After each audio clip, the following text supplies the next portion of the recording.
We are so glad you could join us for our online sermon today. Before we hear God's word, we will have scripture read.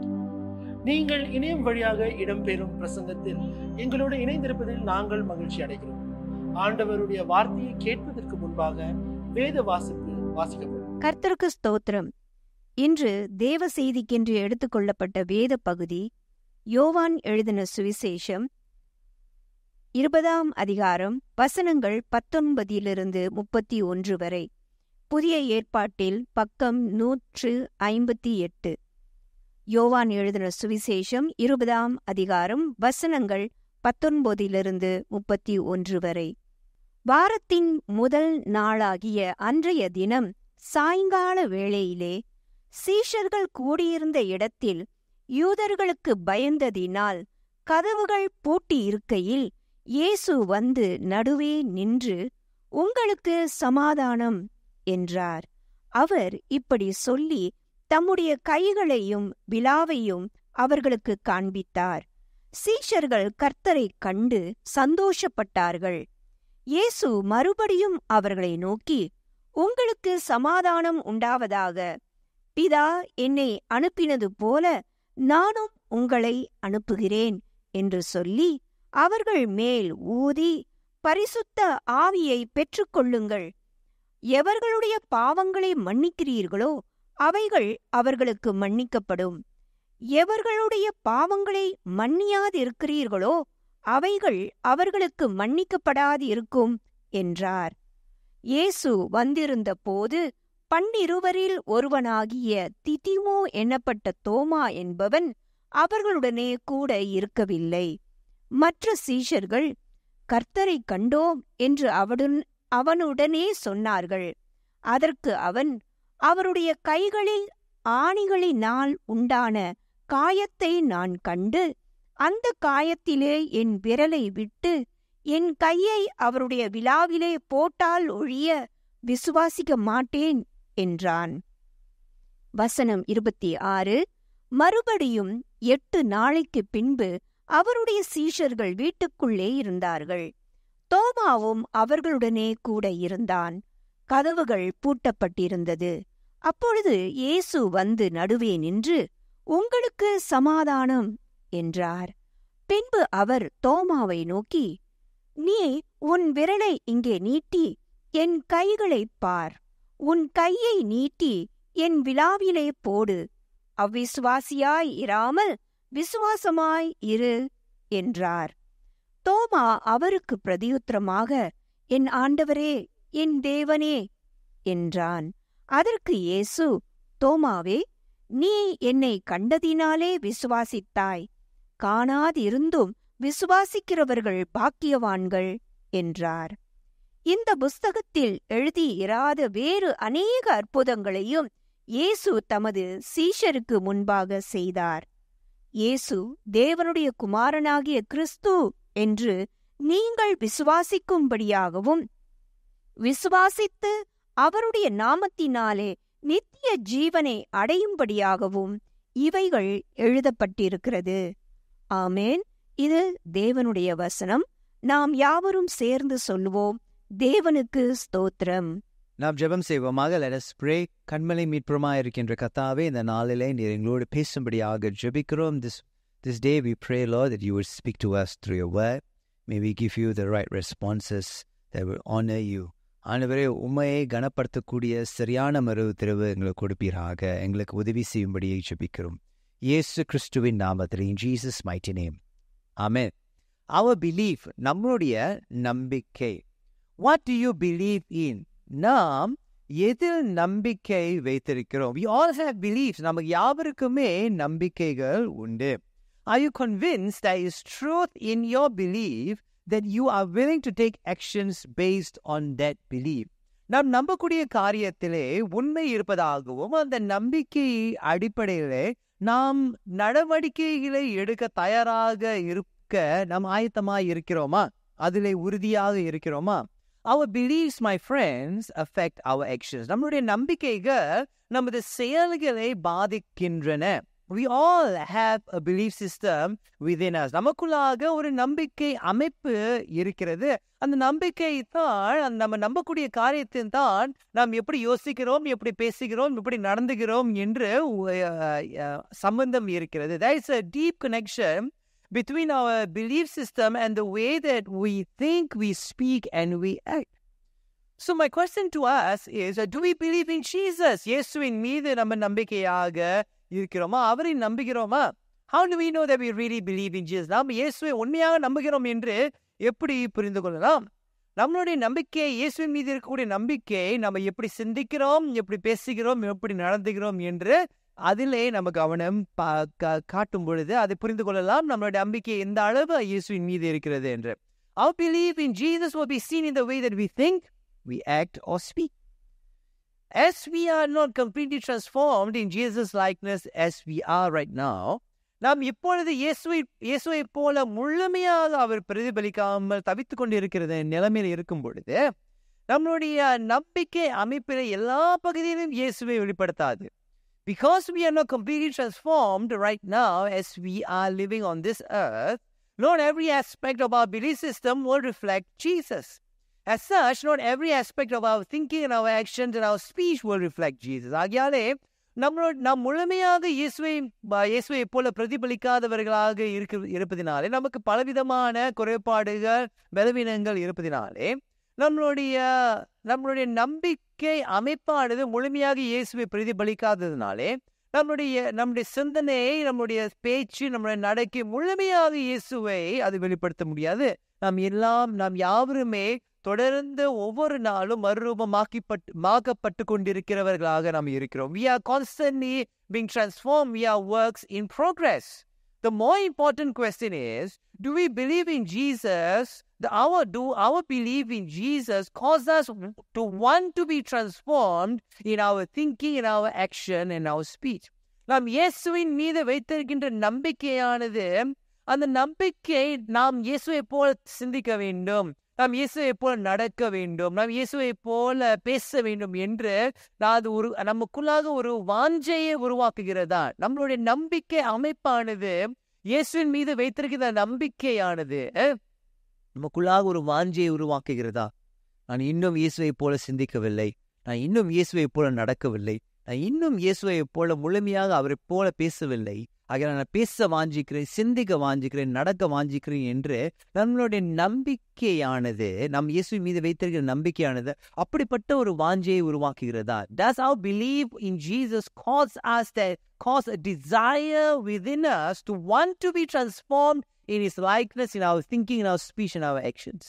That is the more important question, my friends. We all have beliefs. நாம் யாவருக்குமே நம்பிக்கை உண்டு. நாம் யாவருக்குமே நம்பிக்கை அமைப்பு நமக்குள்ளாக ஒன்று இருக்கிறது. We all have beliefs. We all have a belief system. But in our belief in Jesus, does it cause us to want to be more like Jesus? நம் இயேசுவின் மீது வைத்திருக்கின்ற நம்பிக்கையானது அவரை போல மாற்றும்படியான ஒரு வாஞ்சை நமக்குள்ளாக இருக்கிறதா? அப்படிப்பட்ட ஒரு வாஞ்சை இருக்குமானால், அப்படிப்பட்ட ஒரு நம்பிக்கை இருக்குமானால், அப்படிப்பட்ட நம்பிக்கையை தான் இயேசுவும் எதிர்பார்க்கிறார். That is the type of belief that Jesus wants to have in us. That our belief will want us, cause us to be more like Jesus. யோவான் எழுதின சுவிசேஷம் 20வது அதிகாரம் 19வது வசனத்திலிருந்து 31வது வசனம் வரை சீஷர்கள் இயேசுவை நம்பினார்கள். In John chapter 20 verses 19 to 31, the disciples believed in Jesus, but their belief in Jesus was overwhelmed or impaired by their fear of the Jews. இயேசுவின் மீதான இந்த சீஷர்களுடைய நம்பிக்கை அவர்கள் பயத்தால் மூழ்கடிக்கப்பட்டது, குறைவாக்கப்பட்டுள்ளது. அவர்களுக்கு இயேசுவின் மீது நம்பிக்கை இருந்தது. The disciples had believed in Jesus. They believed in Jesus, but they allowed their fear to overwhelm their belief in Jesus. இயேசுவின் மீது சீஷர்களுக்கு அந்த நம்பிக்கை இருந்தாலும், இயேசுவை நம்பினாலும், அவர்களுடைய வாழ்க்கையில இருந்த அந்த பயமானது அந்த நம்பிக்கையை விட அதிகமாக இருந்தது. இயேசுவின் மீதான அவர்களின் நம்பிக்கை அவர்களின் பயத்தால் முழுக்கடிக்கப்பட்டது. The disciples were hindered in their belief in Jesus because they were afraid that those who went after Jesus will now come after them. இயேசுவை பின்பற்றிய, இயேசுவை சிலுவையில் அறைந்தவர்கள் இப்பொழுது இந்த சீஷர்களை தேடி வருகிறார்கள், வந்து கொண்டிருக்கிறார்களா இல்லையா என்று அப்படிப்பட்ட ஒரு பயம் அந்த சீஷர்களுக்குள்ளாக அது உருவாக்கப்பட்டது. ஆகையாலே இயேசுவின் மீது அவர்களுக்கு ஒரு நம்பிக்கை இருந்தாலும் அந்த பயம், அந்த அந்த நம்பிக்கையை விட அந்த பயம் தான் அதிகமாக இருந்தது. ஆக அந்த பயம் இயேசுவை நம்புவதற்கு ஒரு தடையாக மாறிவிட்டது. They had believed in Jesus. Disciples believed in Jesus. 3.5 years they walked with Jesus. 3.5 வருஷ காலமாக இயேசுவை பின்தொடர்ந்தார்கள். ஆனால் அந்த பயம் அந்த நேரத்திலே அதிகமாக இருந்ததுனாலே அந்த நம்பிக்கையை விட அந்த பயம்தான் அவர்களே ஆளுகை செய்தது. Though they had believed in Jesus, the fear overwhelmed them, hindered them, impaired them from believing Jesus and acting on their belief.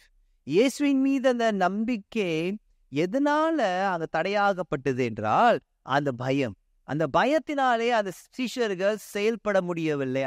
அந்த நம்பிக்கையின் அடிப்படையாக காரியங்களை செய்யக்கூடிய அந்த நிலைமைக்கு அவர்களால் செய்ய முன் வர முடியவில்லை. ஏனென்றால் அந்த பயம் அவர்களே ஆளுகை செய்தது. இந்த பயம்தான் பழைய ஏற்பாட்டிலும் யாத்திராகமம் புத்தகத்திலே 14ஆம் அதிகாரம் 10வது வசனத்தை கவனித்து பார்க்கும் பொழுது இதே விதமான ஒரு பயம்தான் இஸ்ரவேல் தேசத்தாரை ஆளுகை செய்தது. அதை வாசிக்க கேட்போமே. It is the same type of fear that also hindered the Israelites when they came out of Egypt, and when they came out of Egypt and they turned around and saw that the Egyptians were chasing after them. எகிப்தியர்கள் இப்பொழுது இஸ்ரவேல் தேசத்தார் உள்ளவர்களை அவர் பின்தொடர்கிறார்கள் என்ற அந்த காட்சியை அவர்கள் பார்க்கும் பொழுது இதே விதமான ஒரு பயம் சீஷர்களுக்கு இருந்த அந்த பயம், இதே விதமான ஒரு பயமும் அந்த இஸ்ரவேல் தேசத்தாரை ஆளுகை செய்ததை நம்ம கவனித்து பார்க்கலாம். அதை வாசிக்க கேட்போம். பார்வோன் சமீபித்து வருகிற போது இஸ்ரவேல் புத்திரர் தங்கள் கண்களை ஏறெடுத்து பார்த்து எகிப்தியர் தங்களுக்கு பின்னே வருகிறதை கண்டு மிகவும் பயந்தார்கள். அப்பொழுது இஸ்ரவேல் புத்திரர் கர்த்தரை நோக்கி கூப்பிட்டார்கள்.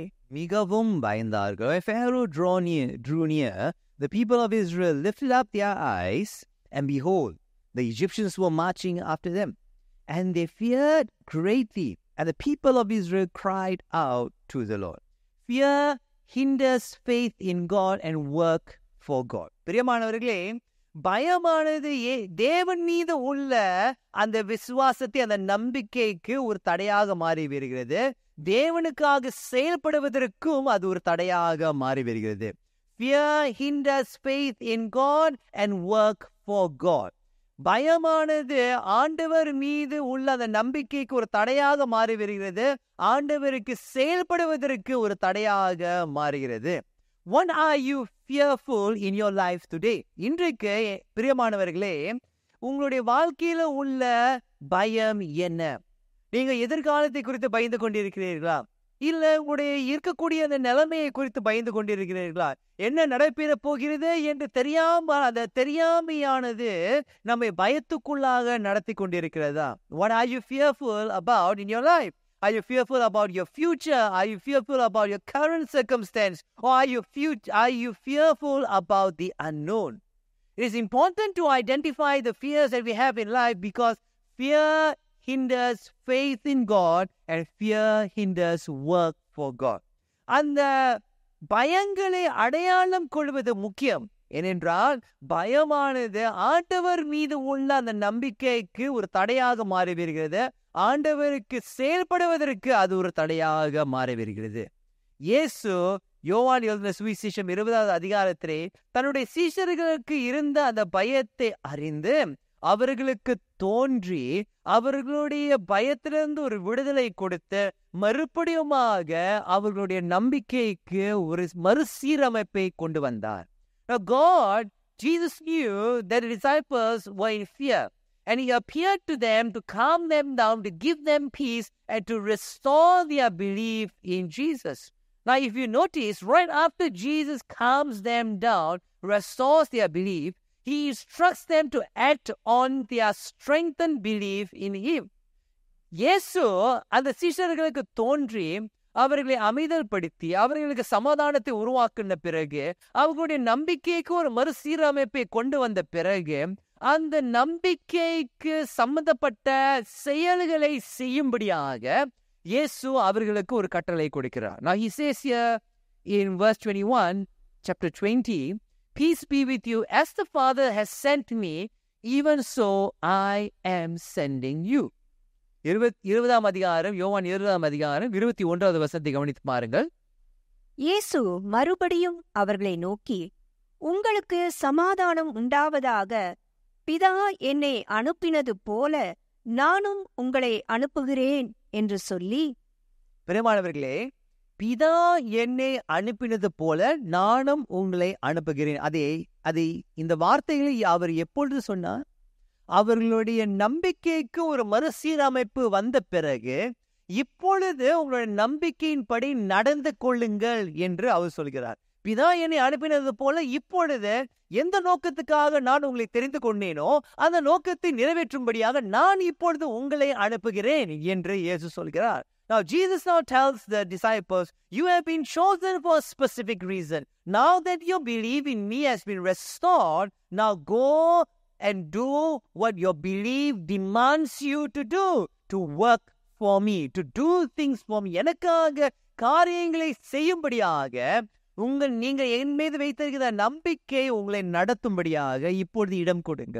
My friends, it is good to identify the fears that we have in life. நம்முடைய வாழ்க்கையில இருக்கக்கூடிய அந்த பயங்களை அடையாளம் கொள்வது முக்கியங்க. When we have identified those fears, are we willing to allow Jesus to do something about our fears? பிரியமானவர்களே, நாம் அந்த அந்த பயங்களை அடையாளம் கொண்ட பிறகு இயேசு இந்த பயங்களுக்கு ஒரு காரியத்தை செய்ய வேண்டும், இந்த பயங்களுக்கு ஒரு முற்றுப்புள்ளியை வைக்க வேண்டும், இந்த பயங்களை எடுத்து போட வேண்டும் என்ற அந்த மனப்பக்குவம் நமக்கு இருக்கிறதா? அந்த பயங்களை இயேசுவிடத்தில் கொடுப்பதற்கு நம்ம ஆயத்தமாக இருக்கிறோம். Are we willing to hand over our fears to Jesus? My friends, it is good to identify the things that we have stopped doing since fear came into our lives as well. பிரியமானவர்களே, இன்னொரு காரியமா என்ன அடையாளம் கொள்ள வேண்டும் என்றால், இந்த பயத்தின் நிமித்தமாக ஆண்டவருக்காக செய்திருந்த காரியத்தை நிறுத்திவிட்ட காரியங்கள் யாவன என்று தெரிந்து கொள்வது, அடையாளம் கொள்வது முக்கியம். What have you and I stopped doing for God since fear creeped into our lives, since fear ruled our life and came into our life? பிரியமானவர்களே, பயம் நம்முடைய வாழ்க்கையில ஆட்கொண்ட பிறகு கர்த்தருக்காக செய்து கொண்டிருந்த காரியத்தை நிறுத்தின காரியங்கள் யாவன என்று அடையாளம் கொள்கிறோமா? அந்த காரியத்தை தெரிந்தால்தான் பயத்தை எடுத்து போட்ட பிறகு, நம்பிக்கை மறுசீரமைப்பை அடைந்த பிறகு, அந்த விட்டுவிட்ட காரியத்தை தொடர்ந்து செய்யும்படியான அந்த புரிந்துணர்வு நமக்கு வரும். Only when we have identified what we have stopped because of fear, and when our belief has been restored, would we continue. If we do not know what we have stopped, we will not continue what we have stopped. Perhaps upon being restored, you have forgotten to resume living for God and gotten comfortable being idle. ஒருவேளை நம்முடைய நம்பிக்கையானது மறுசீரமைப்பு அடைந்த பிறகு எதையும் செய்யாமல் இருக்கக்கூடிய அந்த சொகுசு, அந்த நிலைமை இப்போது அதிகமாக நேசிப்பதினாலே ஆண்டவருக்கு எதையும் செய்யாமலே நாம் இருக்கலாம். We can allow laziness to creep into our lives. We can allow the comforts of life to overwhelm us or to cover our eyes, and we forget to live for our Lord. கர்த்தருக்காக வாழ்வதை நிறுத்திவிட்டு கர்த்தருடைய ஆசீர்வாதங்களை மட்டுமே அனுபவிக்க, கர்த்தர் செய்த காரியத்துக்காக நன்றி செலுத்தாதபடிக்கு இருக்கக்கூடிய ஆசீர்வாதங்களை மட்டுமே அனுபவித்துக் கொண்டிருக்கலாம். You and I can just continue to live of God's blessing and forget to resume to live for Him. When we look at the lives of the disciples, when their faith in Jesus was restored, they lived out their life to the point of giving up their lives for Jesus. பிரியமானவர்களே, சீஷர்களுடைய வாழ்க்கையை நம்ம கவனித்து பார்க்கும் பொழுது, அவர்களுடைய நம்பிக்கையிலே ஒரு மறுசீரமைப்பு அடைந்த பிறகு தங்களுடைய ஜீவனை கூட இயேசுவுக்காக கொடுக்க அநேக சீஷர்கள் இயேசுவுக்காக தன்னுடைய ஜீவனையும் கொடுத்தார்கள்.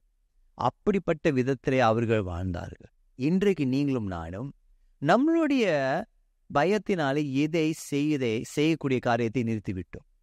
ஒருவேளை கர்த்தருடைய மனதுருக்கத்து நிமித்தமாக நம்மளுடைய நம்பிக்கை இயேசு மீது இருக்கிற நம்பிக்கை மறுசீரமைப்பு அடைந்த பிறகு செய்த காரியத்தை நிறுத்தி வைத்த காரியத்தை தொடர்ந்து செய்யாமலே நிரந்தரமாகவே நிறுத்தி வைத்திருக்கிறோமா?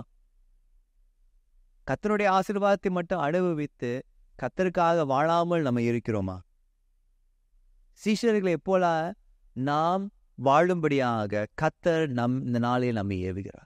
God is stirring our hearts to live like the disciples whose belief when their belief in Jesus was restored, they completely gave their lives for God and for the mission of God. அவங்களுடைய நம்பிக்கை இயேசுவின் மீது இருக்கக்கூடிய அந்த நம்பிக்கையானது மறுசீரமைப்பு அடைந்த பிறகு முழுமையாக தன்னுடைய வாழ்க்கையை இயேசுவுக்காக அவர்கள் வாழ்ந்தார்கள். Even Thomas, the disciple, who refused to believe in Jesus until he touched Jesus, eventually died as a martyr in India. உங்களுக்கு ஒன்று தெரியுமாங்க, தோமா அந்த சிஷ்யன், நான் நம்பவே மாட்டேன், இயேசுவை பார்க்காவிட்டால், இயேசுவனுடைய காயங்களை தொடாவிட்டால் நான் நம்பவே மாட்டேன் என்று சொன்ன அந்த சீஷன் கூட தன்னுடைய நம்பிக்கை மறுசீரமைத்த பிறகு அவன் இயேசுவுக்காக கடைசி வரைக்கும் வாழ்ந்து இந்தியா தேசத்திலே கர்த்தருக்காகவே வாழ்ந்து மரித்த ஒரு சிஷ்யனாக இருக்கிறான். When Jesus restored Thomas's faith, he continued what he had stopped due to fear. எதை தோமா நிறுத்தினானோ தன்னுடைய நம்பிக்கை மறுசீரமைத்த பிறகு அவன் அந்த ஊழியத்தை தொடர்ந்து அவன் செய்தான். Today the Spirit of God is speaking to இன்றைக்கு கர்த்தருடைய ஆவியானவர் உங்களோடு பேசிக் கொண்டிருக்கிறார். What have you stopped doing for Jesus because of fear? பயத்தினாலே கர்த்தருக்காக செய்யாத காரியத்தை நீ எதை நிறுத்தி வைத்தாய்? அதை மறுபடியுமாக செய்ய நீ ஆயத்தமாக இருக்கிறாய். Are you willing for Jesus to restore your faith first and foremost? உன்னுடைய விசுவாசத்தை, உன்னுடைய நம்பிக்கையை மறுபடியுமாக பலப்படுத்துவதற்கு இயேசுவுக்கு நீ இடம் கொடுப்பாயா? மறுபடியுமாக இயேசுவுக்காக வாழ்வதற்கு நீ முன் வருவாயா? என்றால் இயேசு அவர் மீது வைத்திருக்கிற நம்பிக்கை மறுசீரமைப்புக்குள்ளாக கொண்டு வர அவர் வாஞ்சியாக இருக்கிறார். God wants to bring your belief in Him. He wants to restore your belief in Him. But will you be willing to give your fears to Him? ஆனால் உன்னுடைய பயங்களை இயேசுனிடத்தில் நீ கொடுப்பாயா? நாம் ஜெபம் செய்வோம். Let's pray. ஆண்டவரே, இந்த நாளிலே நம்மளுடைய வாழ்க்கையிலே பலவிதமான பயங்களினாலே உமக்கென்று வாழாதபடி நிறுத்தியிருக்கிறோம். பயத்தினாலே ஆண்டவரே உம்மீது உள்ள நம்பிக்கையானது தடையாய் இருந்திருக்கிறது.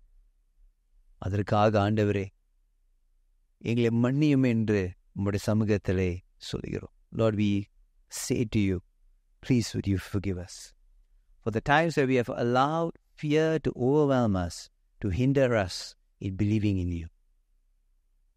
Lord, we want to resume that which we have stopped due to fear. பயத்தினாலே நிறுத்தின காரியங்கள் பல உண்டு. அவைகளை மறுபடியுமாக எடுத்து செய்ய, மறுபடியுமாக உமக்கென்று வாழ எங்களுக்கு உதவி செய்யும்படியாக ஜெபிக்கிறோம். பயத்துக்கு இடம் கொடுக்காதபடிக்கு பயங்களெல்லாம் உம்முடைய சமூகத்தில் அர்ப்பணம் செய்கிறோம்.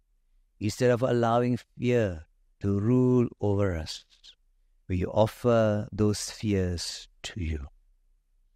You are able to restore our belief in you, Lord. உம்மீது வைத்திருக்கின்ற அந்த நம்பிக்கையை நீ பலப்படுத்துவதற்கு நீ உண்மையுள்ளவராய் இருக்கிறீர். நம்ப முடியவில்லையே என்று சொல்லிக் கொண்டிருக்கின்ற என் அன்பு சகோதர சகோதரிகளுக்காக நான் ஜெபிக்கிறேன். அவருடைய அவிசுவாசத்திலே பலன் கொடுக்கும்படியாக ஜெபிக்கிறேன்.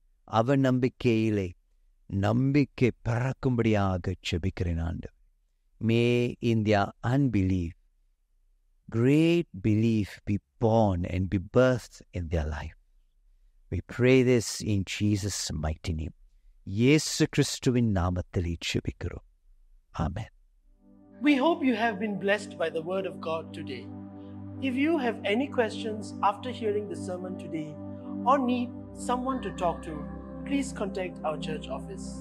We would like you to know that you are not alone and that we as a church are willing to journey with you. We hope to be a safe space where you can grow in Christ as a person. We hope you have a great week. God bless you. பிரசங்கத்துக்கு பிறகு தேவனுடைய வார்த்தையால் நீங்கள் ஆசீர்வதிக்கப்பட்டீர்கள் என நம்புகிறோம்.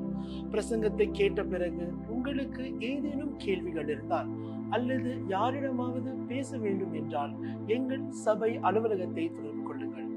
நீங்கள் தனிமையில் இல்லை என்றும் உங்களோடு சேர்ந்து பயணம் செய்ய நாங்கள் சபையாக முன்வருகிறோம் என்பதை நீங்கள் அறிய வேண்டும் என்று நாங்கள் விரும்புகிறோம். நீங்கள் கர்த்தருக்குள் ஒரு நபராக வளர்ச்சி அடைவதற்கு உங்களது பாதுகாப்பான இடமாக நாங்கள் இருக்க விரும்புகிறோம். இந்த வாரம் உங்களுக்கு சிறந்த வாரமாக அமையட்டும். ஆண்டவர் உங்களை ஆசீர்வதிப்பாராக.